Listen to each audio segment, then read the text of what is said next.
Sizga kerakli bo'lgan odamni rasm orqali topishni o'rganamiz. Masalan, Telegramda mana shu odamni rasmini ko'rib qoldingiz. Shuni skachat qilib olamiz.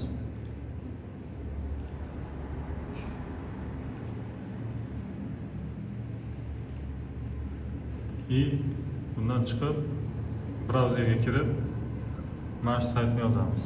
Yoki mana bunaqa qilib qidirsak ham bo'ladi. Найти человека по фото. Mana shu sayt menga yoqqan eng yaxshi saytlardan bittasi mana shu bo'ladi. Bitta bossangiz saytga kiradi.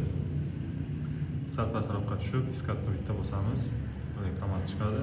Zakrit qilib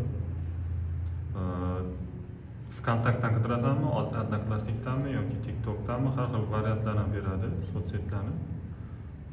Publichniy перенос degan, ya'ni общий nimaga tashlaganini qidirib beradi. Masalan, VKontaktdan qidirib ko'ramiz bu odamni.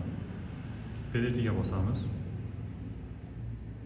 Bu yerda загрузить qilib, nimani boyagi rasmni tashlaymiz. Okey, открыть, загрузить qilamiz. Chiqdi. Найтini bitta bosamiz. Odam mana shu odamni topadi, hozir qidirib beradi. VKontaktda shunga o'xshagan nimalarni chiqarib beradi. Bu menimcha nimasi yo'q, VKontaktda anaqasi profili yo'q, lekin shunga o'xshash odamlarni chiqarib beryapti. Mana 57% o'xshagan mana bu kontakt odam. Bu 57-74 eng o'xshaydigan nimalarni chiqarib beryapti. Bu TikTokdan qidirib ko'ramiz masalan. Mumkin TikTokda bordir. Загрузить qilamiz. Google file. Voyaga bola. Открыть, загрузить. Найти.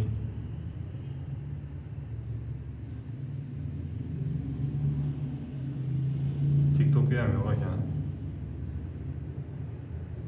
Boshqasini qidirib ko'ramiz. Masalan, Litvinning rasmi bor. Litvinni masalan rasmini qo'yganlar ko'p. 99.40%. Bu endi bloger bo'lgani uchun hamma har xil odamlar qo'yib tashlagan. U nimasi rasmi juda ko'p chiqaryapti, lekin aslida oddiy odamlarni qidiradigan bo'lsangiz, bunaqa ko'p chiqarmaydi. O'xshashlik nimasini prosentini chiqaryapti, mana 99.40% o'xshaydi deb.